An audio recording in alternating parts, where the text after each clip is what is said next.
All right, what's going on YouTube? How's it going Facebook?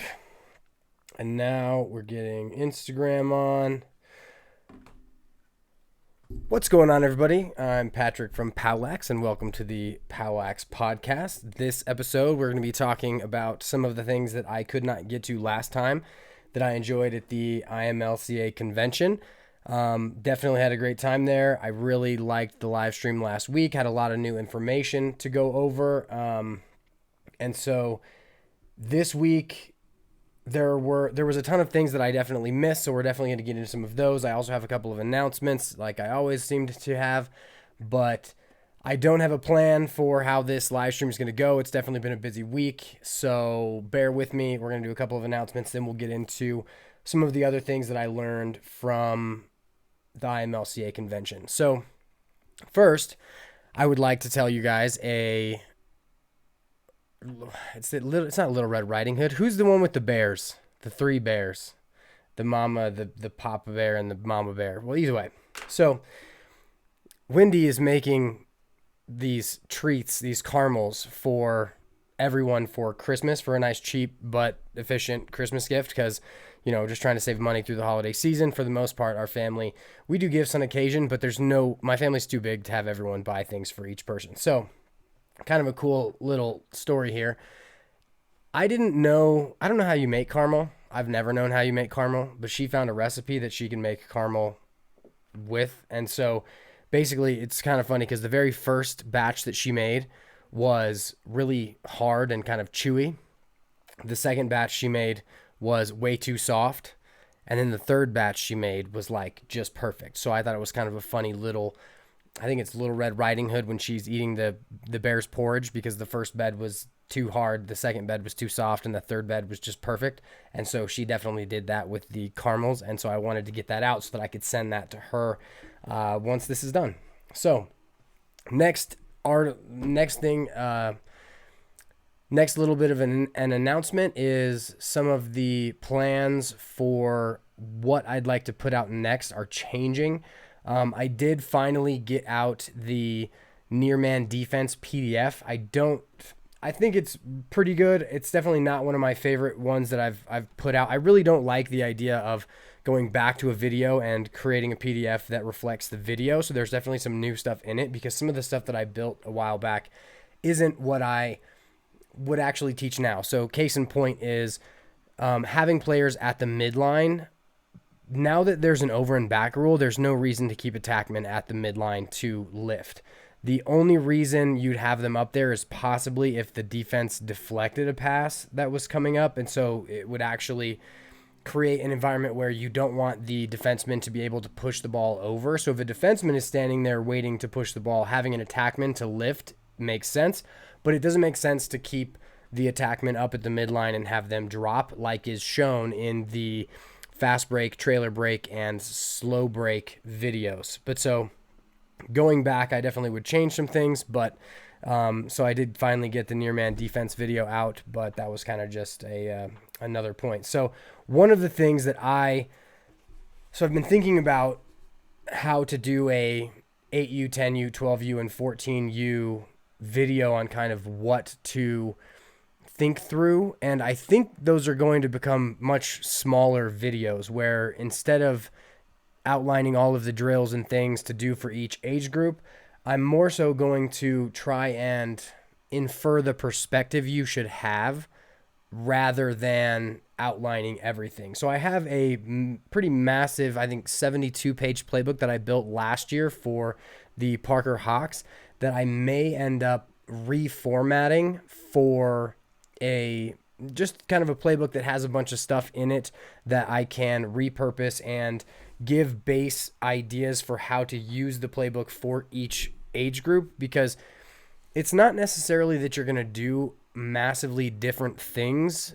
I mean, you're definitely going to do different things if you're coaching an 8U team versus a 14U team, but there are also big similarities that you should definitely make sure you're doing with both teams. I think the idea of how to set your expectations correctly, as well as which ideas and concepts from each drill, matter a lot more than exactly what you do. I think that their overall enjoyment is way more important than knowing exactly what drills to do. I don't like to build things in terms of just tell you what to do. I'd rather build out something where you understand the concepts and why you're doing what you're doing, rather than just saying you should be playing Hungry Hippos every day with a, 8U team or whatever it may be. So the new thing that I'm going to be creating, and I'm really excited to do this. I don't know how in depth I'm going to go. I'd like to have each video be about 5 minutes long, have them be very short, but I'd like to create a series titled "So Your Kid Wants to Play Lacrosse." And essentially what each episode is going to do is teach a different variant of lacrosse. And the main reason why I want to do that is because I really want to make a video on how to choose the right lacrosse stick for beginner parents that coaches can then refer the parents to, because I think that I see these kids that have these sticks that have no pocket in them, and it drives me nuts that they purchase the stick because they've spent, let's say it's one of my clinics that lasts for 6 or 8 weeks.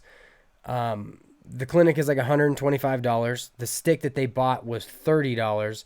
And if they had just purchased a $60 stick instead of a $30 stick, they wouldn't have to spend an additional $35 to have that stick restrung.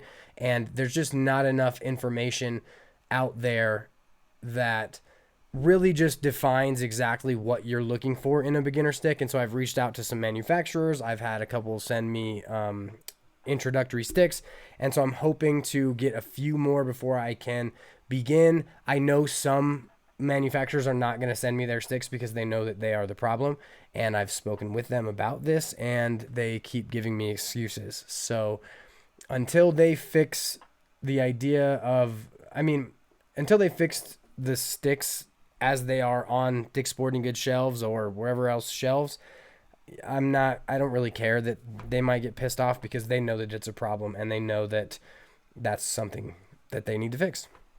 So those are my announcements. Hopefully I can get to those things relatively quickly. I'm going to nerd out for a second. I'm very excited for today because I went all in. I'd like to also send a shout out to Mike W. I'm not even going to try to say your last name. I could have looked it up on Facebook because you have videos where you say your last name, but I don't know. It's Mike W. from Philadelphia. Either way, I want to send a shout out to him because he's been starting to build some videos where he essentially teaches certain drills that he is going to be doing. So Matt Cavender on Instagram just said, "Do you remember semi-soft mesh?" And I totally do remember semi-soft mesh. I remember when all the wax stuff was going. And one of the jokes I'm actually going to tell with that mesh and the stick video is I'm going to tell a joke about hard mesh. I just watched the East Coast Dyes video with Deemer Class, where he's breaking in a new stick, and he talks about how much shampoo they had to use for the hard mesh back in the day. And so there's definitely going to be a joke within that video about how players nowadays are extremely lucky to have all the performance mesh and whatnot. But so either way, that's coming. I'm excited for it. If you have anything that you think I should make sure to include, definitely let me know. Back to the shout out with Mike W. Not going to say his name once again, or his last name because I would butcher it.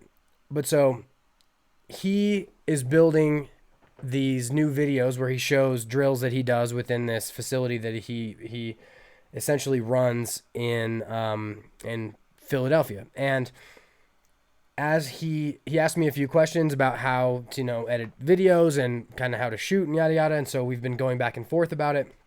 And I want to send a shout out to him because he's actually building stuff for the sport. And I think that it's just the more people that we have that can build new content, the better. Like it's definitely a very cool thing. He's got a very warm reception. But so one of the things that he and his facility have is a DJI Osmo Pocket, right? So it's a little mini 4K camera. What's up, Jace? Where basically it'll track you. I had the Osmo Mobile, which you had to put your phone in, which I didn't like because I like to be able to use my phone. But so now this is just going to be a a way for me to film and track myself movement. I think it'll add some more depth to some of the videos. I'm definitely going to remake some of the wall ball videos when I get some time.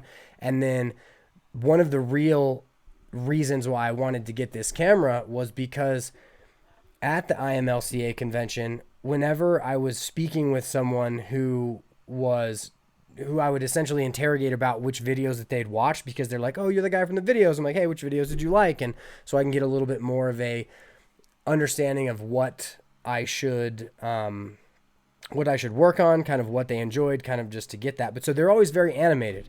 And then once I asked if they would say what they had just said again for a camera, they kind of, it's just they're performing then, and they're not just being real. But so one of the reasons I wanted this camera was so that I could get these interactions in a live setting versus a prescribed video setting. So I'm very excited for that. Another thing to nerd out about that I'm very excited for is every now and then I get into a video game mode, and I only play one video game, maybe two. I play Zelda, and then I play maybe a Mario game. I like Mario Kart as well, but I don't like to play many video games, but sometimes when I work really hard and I just kind of get into the rut of just always just doing, it really helps me to re-energize by taking some time away to play a game. And so that is one thing I'm going to be doing over the holiday. And so I just found my N64 that was in my closet. It did not have a power source, so I bought a power source, and I bought Legend of Zelda Ocarina of Time. So I'm going to play that over the holiday, and I'm super excited for that. Jace, I would totally smoke you on Mario Kart. He's playing. He thinks he can win some Mario Kart. So now that we have all that, and we've got some people who are obviously waiting for me to talk about other things I learned at the IMLCA convention, let's get right into that. Jace just replied with an okay boomer. He must be the only one watching on Instagram right now, and that's pretty funny. Okay, so where we left off with, I believe it was Lars Tiffany, and so where I'm going to start is some of the live demos that we had with Kyle Hartzell. I believe it's Ryan Dunn. I hope so. I just put Dunn on there. But so, I like following people on Instagram, especially some of the pros who do a lot of the training. I also really like Rick Beardsley. He is an awesome person who, I don't know, like an hour, Jace. He asked how long I'm streaming for. It depends on the time. It depends on when Turner wakes up, because if Turner wakes up, I have to go and do that. Okay. So back into the lacrosse thing. I need to stop. I like the questions because they can navigate me through things, but when it's just Jace interrupting, it kind of messes with it. So enough of that. So I really like to follow people on Instagram, the pros and the people who run the clinics, because you can get great ideas on how they run their drills, because they then post their drills. You're good, Jace. So Kyle Hartzell and then Ryan Dunn. I hope it's Ryan Dunn. It might not be. I think I will, Chris, as far as the 8, 10 but I think they're going to be references to certain things and how you should apply. They're going to be more generalized. That'll help you think through what you do versus prescriptions. So, but they also will be prescriptions either way. So one of the reasons that I like to follow these people is because they give you great ideas. But so being able to see what Kyle Hartzell has their Team 91 players do, or all of these players do in their clinics, was very beneficial. So as far as how they teach breaking down, one of the things that Kyle Hartzell said in his presentation was that there are over I want to say he said like 270 breakdowns per game. So as the ball is swinging around, if you're not working on breakdowns every single practice, you're not doing what you should be doing as a coach, because there are so many, like every single time the ball moves, you get a breakdown. And so as that's happening, when you're teaching your defensive personnel, they just have to be breaking down all the time. And so I used a couple of the drills that we did, that he showed in his presentation last weekend at the defensive clinics. And so that was very cool to see from him. So Kyle teaches switching hands as you are hot, and kind of making sure that you are in a position where your stick can be inside as you then move to slide. I think he kind of left it up to whatever your preference is. And if you wanted to teach teach it, but for the most part, that was something that he had his players do, but that he didn't prescribe. So next, and this one was really cool. So, and I know it's Matt Dunn. Is it Matt Dunn or Ryan Dunn? I think it's not Ryan Dunn. Ryan Dunn's the guy who was in Jackass.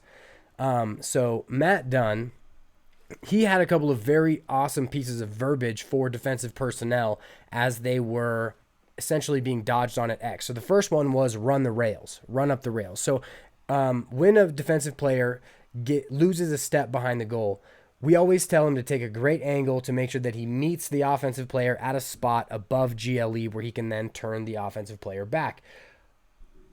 But sometimes that's not, if you say that to a kid who is 10, they might not understand what you're saying. But so by saying that you should run the rails or run up the rails, you essentially tell the player that they need to run up the triangle, that the goal, essentially the rails of the goal that are on the ground, so that they take the best angle possible. So I really liked that piece of verbiage from Dunn.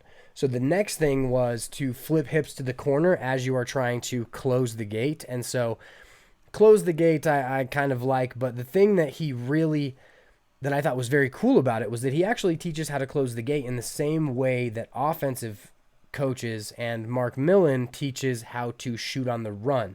You are essentially pivoting off of your inside foot and swinging your outside foot around to close the gate.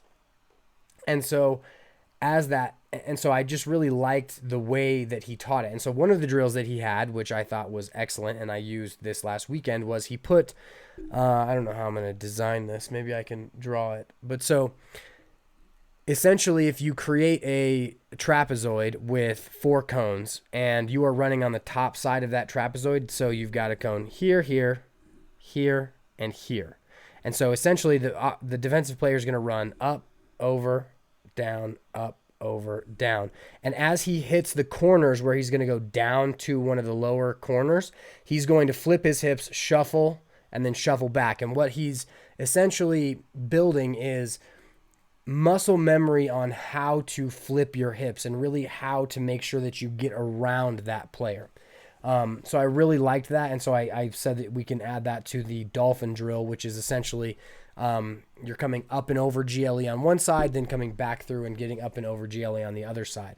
The other thing that I really liked that he diagrammed very well was how to make sure your players are lifting at GLE and how that turns into your ability to close the gate. Because the minutia of defensive play, when you watch it from a lot of those videos, it's a lot more in depth than I've ever gone into it, because I've always been an offensive minded player and then coach. And the cool thing about having the understanding of the game that I do from the perspective of learning, from when I was 6, is that when I see certain things, I can easily put it into that little spot, so that was definitely another cool thing that I really enjoyed learning from them.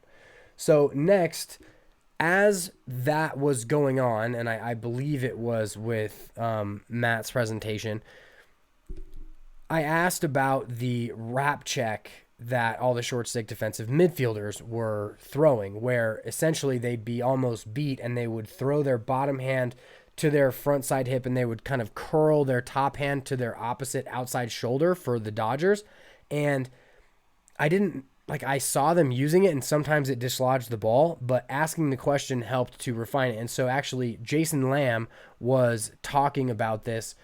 And so he was sitting next to me as the presentation was going on, and he essentially explained to me that the reason why they're throwing this check is to reposition their feet. So they throw this big wrap check instead of trying to trail check, in order to reposition their feet and to gather and to reestablish a good position on the offensive player. So next we had Troutner, and one of the things that I liked with what he did was he talked about how when he was playing on a pipe, he will actually put his foot above the pipe instead of putting it inside the pipe, for the purpose of keeping his ability to move exactly the same, whether he was taking a shot from one of the wings where he'd be on the pipe or dead center in front of the goal.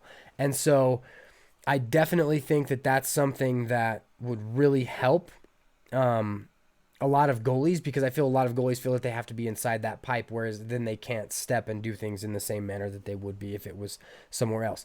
The other thing that Troutner talked about that I really like, that I know it's hard for some of the other goalies to do, is I would like to ask Coach Edwards about this too, but so is baiting. I love it when my goalies bait kids, because they give up that stick side shot and it looks like there's just everything's there, and then they just gobble it up because stick side's much easier to save than off stick is.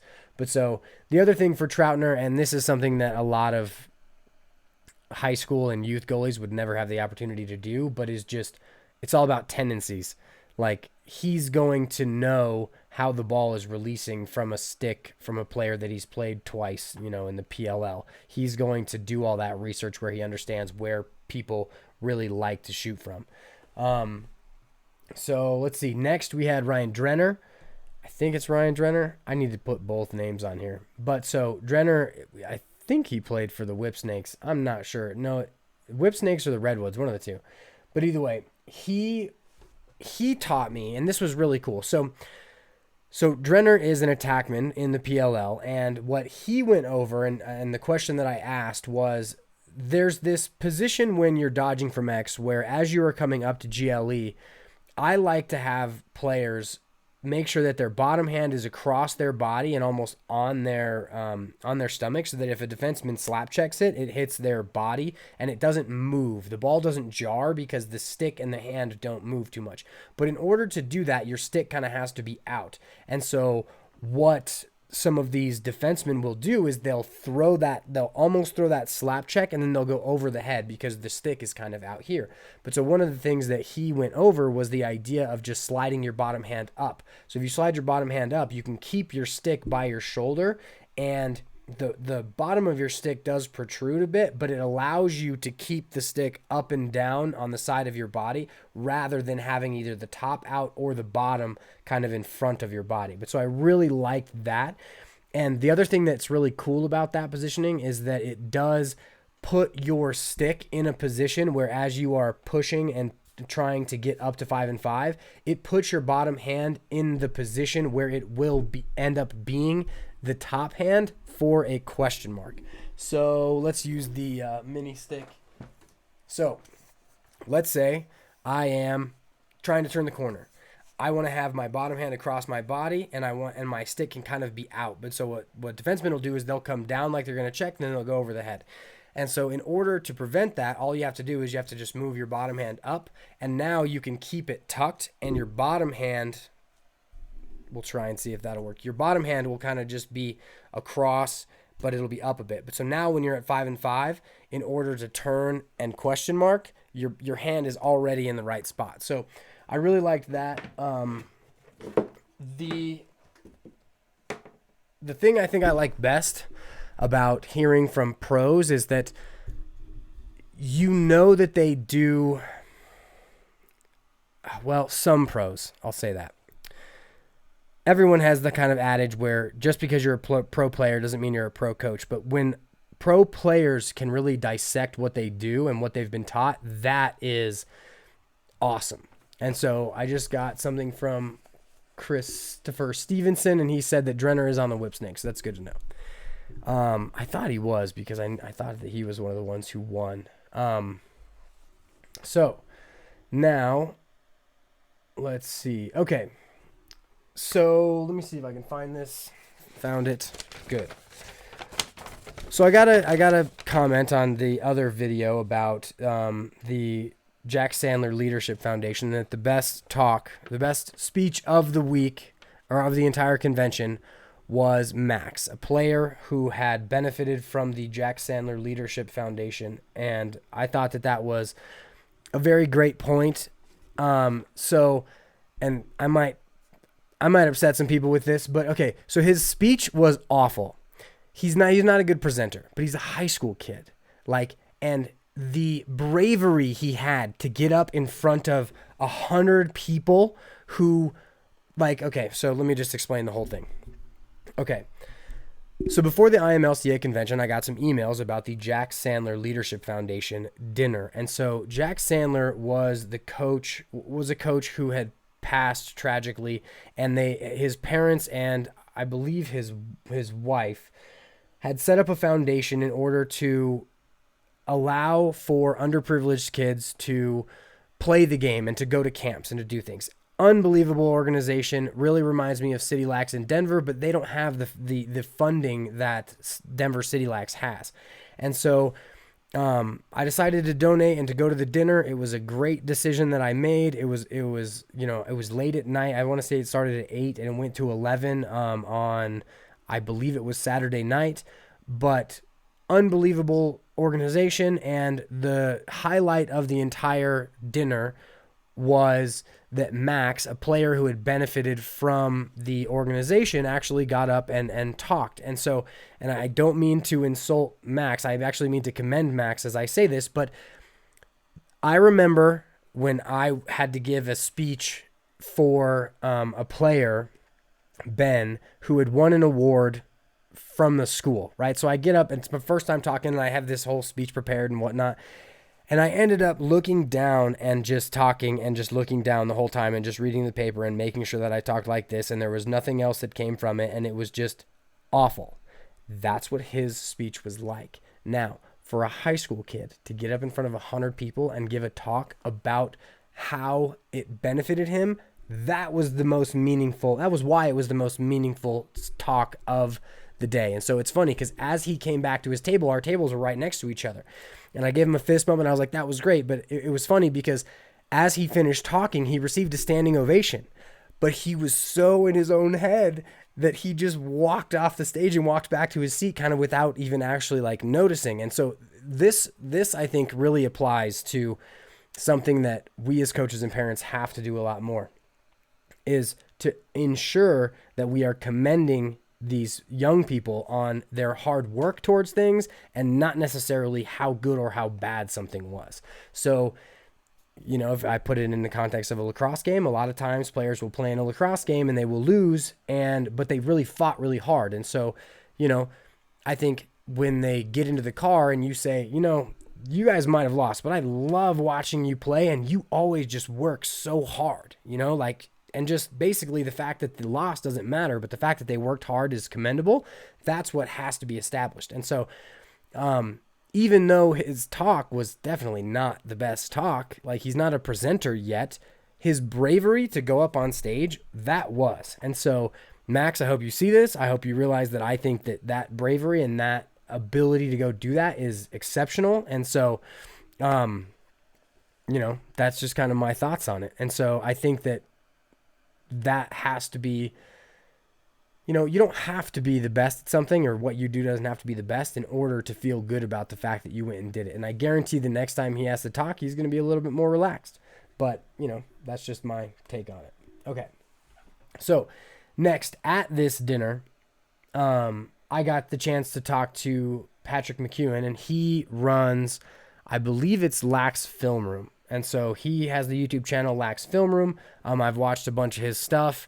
A lot of it is essentially highlights taken of specific things, and a couple of his videos were actual X's and O's. But so one of the things that as we began talking about was how we're clearing. And so essentially this wrapped up into the idea of how to create a game that is fundamental to clearing. And what he talked about was the idea that in order to set up a 2-3-2 clear, not in order to, but the reason why we would set up a 2-3-2 clear was because it's going to isolate specific mini games within the game. And so many people, when they're trying to build a clear, will build a clear through long passes and things of that nature. And what you really want to do in order to train a clear is to train the little games that are played within the clear. So the idea of coming up to a midline and throwing that little dink pass, or just using these 2-on-1s in certain areas where there is a line that you can or cannot cross with one of the players, that is really what defines how you should clear. And so I like that idea. I'm definitely glad that I talked to him about that prior to creating the 2-3-2 clear idea and the video. So I'm definitely going to have to use that when that comes up. Okay. Next.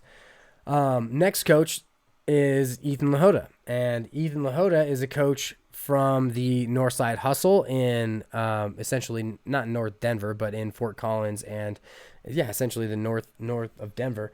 But so as we were talking, I forget exactly when this was. I think it might have been Sunday morning as we had woken up and were working out. But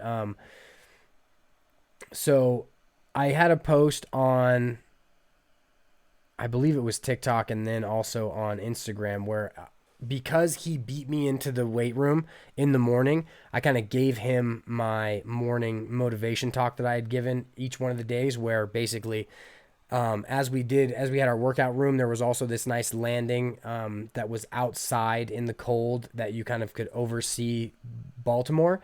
And so I gave it to him and what he said as I basically asked him, if you could have one thing that you could tell and that you could reinforce in your players every day, what would it be? And he essentially outlined the difference between influence and authority. And so influence is kind of your ability to make an impact on someone, what you can give to someone is how I refer to it, versus your authority. So he wanted you to lead by your influence, what you can give, versus the fact that you were in an authoritative position because say you're a senior or say you're a captain or say you are, a CEO or whatever it is, that basically your ability to lead is defined by what you can give, not the position that you have. And so I really liked that from Coach Lahota. I definitely appreciate his ability to articulate that so well on the spot. That was nice.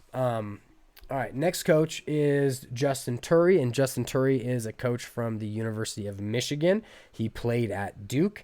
And so here's one thing that I loved talking to Coach Turry about, because I always watch the Duke. I actually haven't watched any of the Duke stuff from this year. I plan on watching it over the break if I can not play as much Zelda as I think I will play. But so as he was articulating some of the things within this offensive communication talk that he mentioned a double-double call. And so Matt Danowski outlined the double-double drill, which is essentially a stick skill drill for attackmen where they will dodge from X, get above GLE, turn around and throw the ball back to X, and then dodge up the other way and then throw back. So it's essentially a throwback line drill that is positioned behind the goal. And it's called the double-double drill. The reason it's called the double-double drill is because it's the player behind at X who is yelling double-double, you've drawn a slide, double-double, which allows the offensive player to step away and then throw back to X. I didn't know that. I just thought it was called the double-double drill. And so now building that back in, the idea of it being a double-double drill makes a lot more sense. I also like the idea that it's the double-double drill, not the double drill. So I noticed this a lot with the defensive clinics, was that so many of them are, you have to say it twice. I got ball, I got ball. And so every time, even in these defensive skill drills, they're always communicating, always talking, and always, doing it exactly how they're going to do it in a game. Okay. So more on with Coach Turry was a lot of the kind of nonverbal cues. So I don't think I touched on this in my two-man game video, but I may have. I'll have to go back and look. But tapping on your hip to let somebody know exactly which side of a pick you're going to come on, that's something that I like quite a bit. The other thing is a call of shape, which is essentially get organized, and then that communicating in offensive drills that you have to demand it. You can't start a drill without communication. And I love this. So our 3-man passing drill, where we basically outline how to communicate over passes, redirects, and headman passes. I love the rule of you can't throw the ball unless he communicates to you that he's ready to catch the ball. And by communicating the position is how he communicates that he's ready. So that was also great. Okay, so I already went over Coach Hungerford in the last one, but I wanted to just touch on one of the other things that he had said. So the first thing from Coach Hungerford that I talked about in the last drill was the idea of using different colored balls that mean certain things. So an orange ball means you have to do a two-man game. A yellow ball means that you have to do a flip behind the back or a wind-up face-out shovel pass.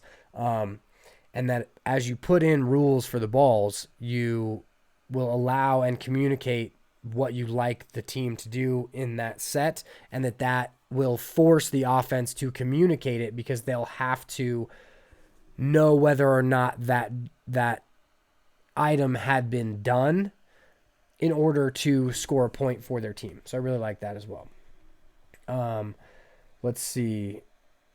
Oh, the greatest game ever. I really like the idea of this game. So here's what the greatest game ever is. And so I'm going to try to outline it in a way that will let you vision it. Either way.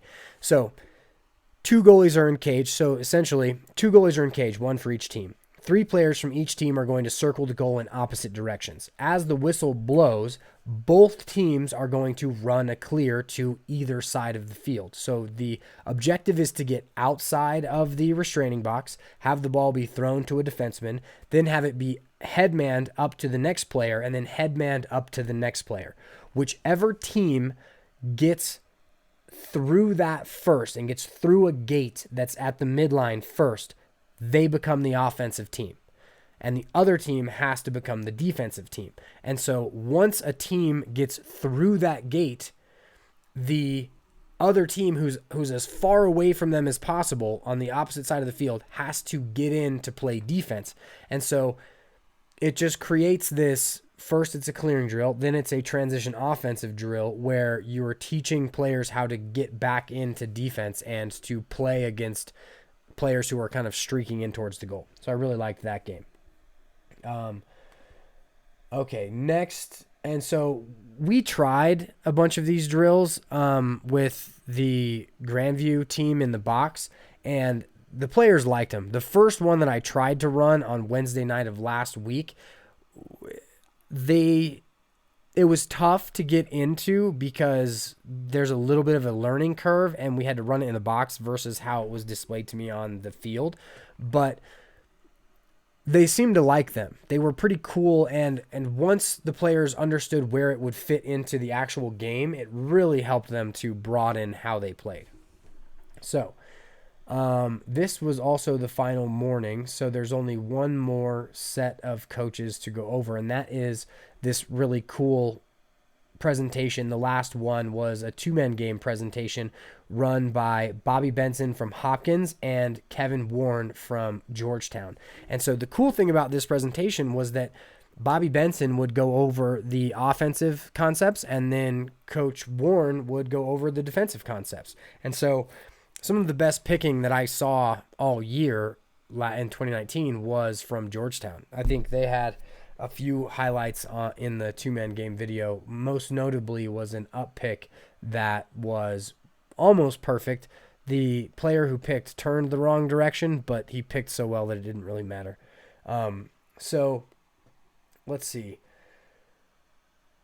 As a defenseman, if your player is moving to set a pick, so you are being brought to the ball, you should hug the pick to allow the defenseman to get through. So basically, you're just trying to get as close to the picking player as possible so that you don't create a bigger obstacle than necessary for the on-ball defenseman to get around. The next thing that you should do in that situation is basically get a chop. So if you can force the offensive player to move wider outside, you allow the on-ball defenseman more time to get around and through. That's all stuff that the hug the pick is something that I did not include in the 2-man game video. The chop is included in that video. They also reaffirmed the idea of what a razor pick is. Essentially, a razor pick is a pick set on GLE where the dodger will be moving east-west. So if you think about, that's not a very good analogy, but the analogy I was thinking of was if you think about, like, if this is the field, and so you have a goal right here, right there, and you basically cut the field in half. A razor pick is a pick that is set on GLE with a player running this way. So it's almost like the the separation of the pick going like that is kind of the razor. I don't know. That's how I think about it. I'm not sure if that really makes sense, but we'll definitely go over it in another video coming up soon. Let's see.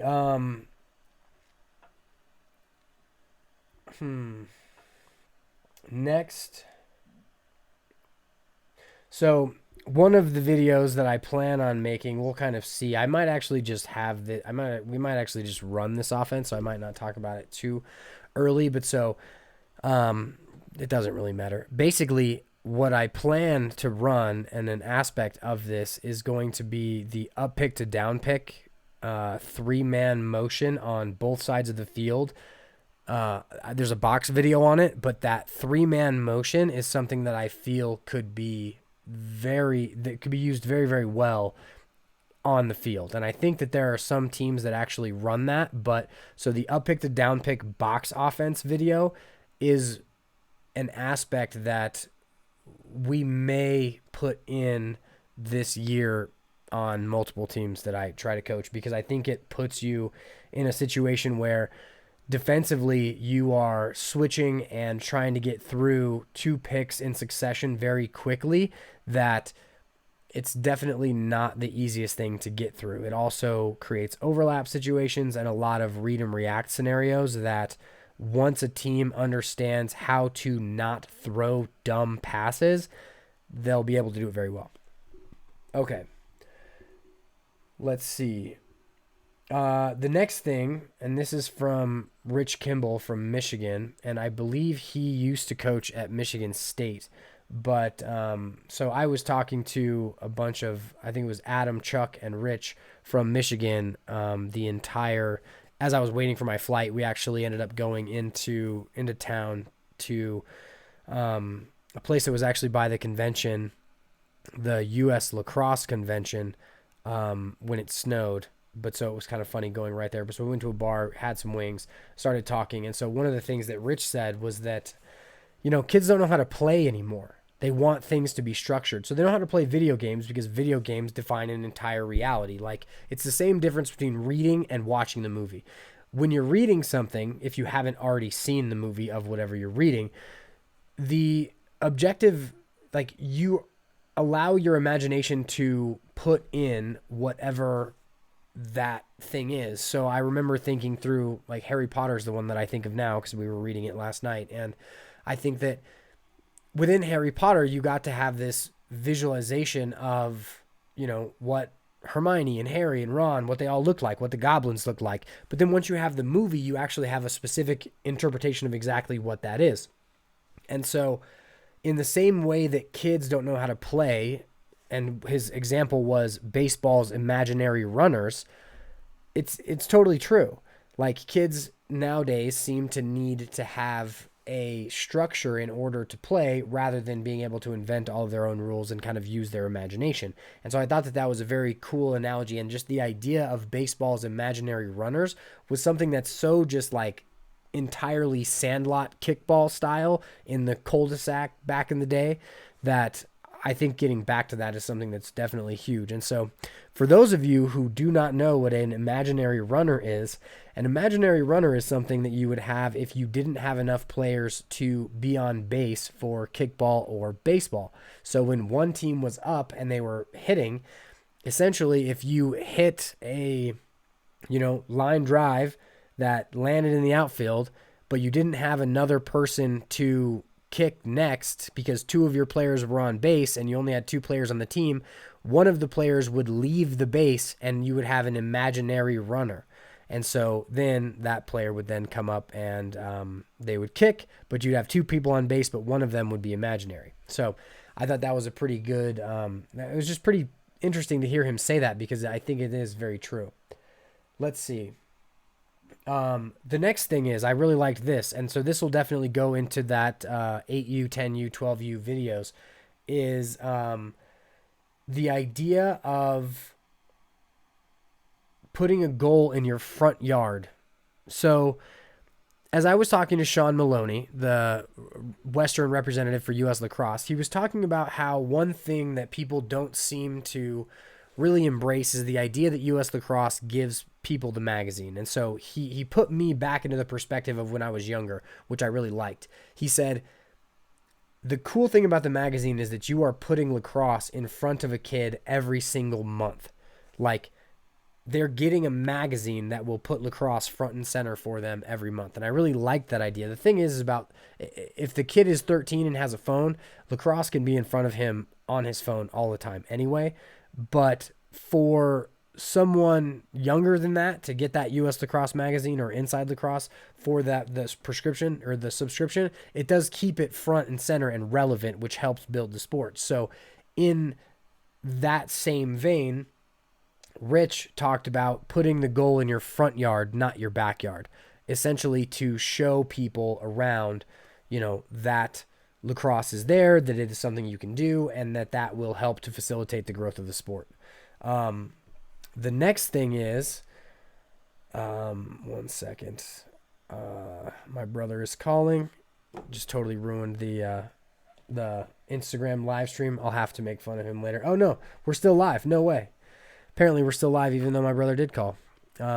If you haven't looked up my brother, he decided to learn balloon twisting like years and years ago, and now he's this unbelievable balloon twister. It's incredible the things he makes. He built this like 60-foot octopus that he hung from the ceiling. Like, unreal stuff that he makes. So, okay. Next and last thing, and I've got a bunch of videos that I need to go back and rewatch. Apparently, some of the presentations had trouble last year. I don't really know much about that because I wasn't there last year, but so I'm excited to watch once the videos hit the IMLCA convention. I'm excited to watch some of the other ones. But so the ones that were recommended to me was the Washington and Lee defensive progression, as well as the Amherst fast break transition. And so I'm not sure if the Amherst one is essentially teaching, how to teach each situation, so the POWLAX videos teach it in the following way that, 4v3 is your fast break. This is how fast break works. 5v4 works this way. You're going to do a trailer break.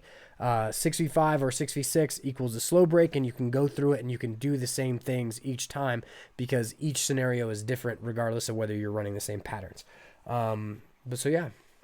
So that concludes what I learned at the IMLCA convention.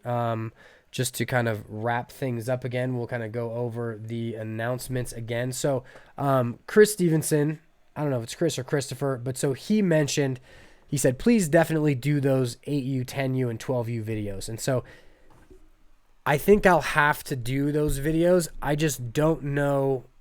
So I'm planning on doing those presentations for sure. I don't know if they'll be their own individual videos, but the key is that I will have to build the playbook PDFs for them because I will need to give people something. So what I hope to be able to do, because I definitely don't have enough time to completely build through an 8U, 10U, 12U, 6U, whatever. I don't have the time to completely rebuild everything, but I think I can utilize and change up certain things in videos I've already created and in PDFs I've already created that will allow me to use the same content for each age group because the perception needs to be different at the other age group. So I hope that makes sense, but basically I will be redesigning them based on age group rather than rebuilding everything. I think that'll save a lot of time. And then the presentations are what I think will really help people to understand, because we'll go through many of the same things. Some things obviously won't be included in the 8U video that will be in the 12U video, but they will all essentially it'll be interpreting the drills through the lens of a 8U, 10U, 12U idea. The problem that I have with building those out right now is that I don't know enough about the research in order to feel good enough about doing them. So like making the 2-man game video, I had that idea like years ago, and until I had enough content to really build it correctly, I didn't want to do it. But so once I actually had all of the content to build it right, that was when I decided to build it. So I do think I will do those videos. I think that if I make them a presentation, they'll be easier for me to do. I will obviously screw up saying certain things because that's why I'm doing this whole live stream thing. And I'm going to screw it up anyway, but I think it'll be good to get that out. But I think giving coaches somewhere to send brand new parents almost supersedes that, because it can work for all of them. And then that will actually function as an aspect of the 8U, 10U, 12U stuff. But so that's the idea. Whether that is going to manifest correctly or not, we'll see. I definitely think I am going to start with the 8U video first, though, or 6U, wherever the USA Hockey defines the limits, just because I think that most of my content is geared towards the high school levels versus some of the younger stuff. And I get more attention from the college level things. So like the best video that I have is the Ohio State pairs offense video, and that's clearly not going to be for 8U, but it does generate the most interest. But whether that generates the most interest really isn't my point. I want to make sure that I'm building videos that facilitate the advancement of the sport in whatever areas I can. So Christopher also said, related to the youth videos, no need to reference in the live chat would be videos explaining lacrosse to youth players, basically a coaching video for the kids. So Chris, if you're still watching, are you saying that basically I would be explaining lacrosse to youth players rather than... So that's interesting. So one of the things that I thought was very cool about meeting some of the people at the IMLCA convention was that some of the college coaches were sending my videos to their players so that they could get right into things during practice.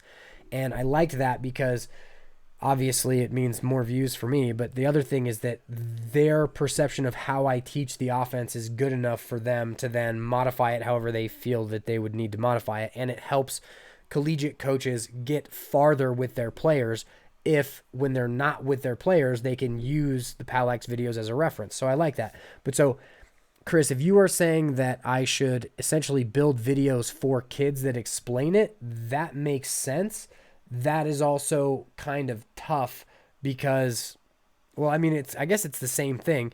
My goal is to teach it to the coaches so the coaches understand what they should be focused on with an 8U kid versus a 10U kid. But I do see how building it for the kid could help. The other thing about that is that if I build it for the kid, that means that the YouTube algorithms are going to crush that content. But that kind of just is what it is. Cool. So that's all stuff that's going to be coming. Once again, I'm very excited for my Osmo Pocket to get here today, as well as The Legend of Zelda Ocarina of Time on the N64. Because I'm definitely going to procrastinate a little bit of those videos with that video game from back in the day. So, Chris, I definitely hope you see that. I think that that's definitely a good...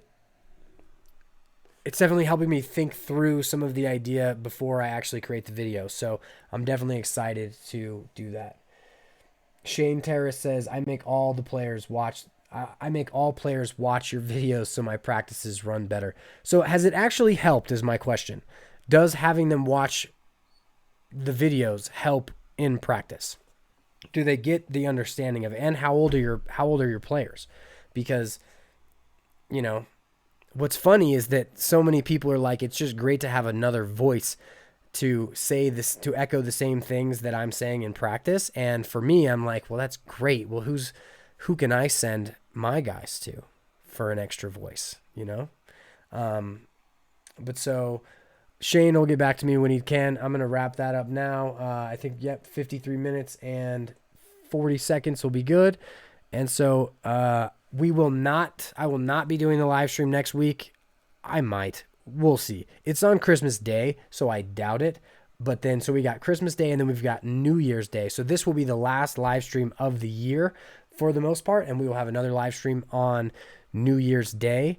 So I hope that the end of your year is, so Shane says that it's helped so much that he's in the top of his league of U13 players. That's awesome. That's really cool. I mean, I do think it's definitely something where understanding can definitely help build things. But so going back and forth is tough because, and I feel like it's how most live streams and podcasts go, is that a lot of them are kind of like jumbly where they go back and forth from this thing to that thing. But hearing my own, I really critique myself when I'm watching them. But so most likely no live stream next week. We will begin again in 2020 with January 1st. If you have any questions, concerns for me, hit me up on any of the POWLAX platforms. That's Instagram, Facebook, TikTok, YouTube. I get everything. And really enjoy your family. I hope that everybody gets a good amount of family time through Christmas and through the other holidays and whatnot. But so enjoy the new year, and I will see you guys again in 2020. Have a good one.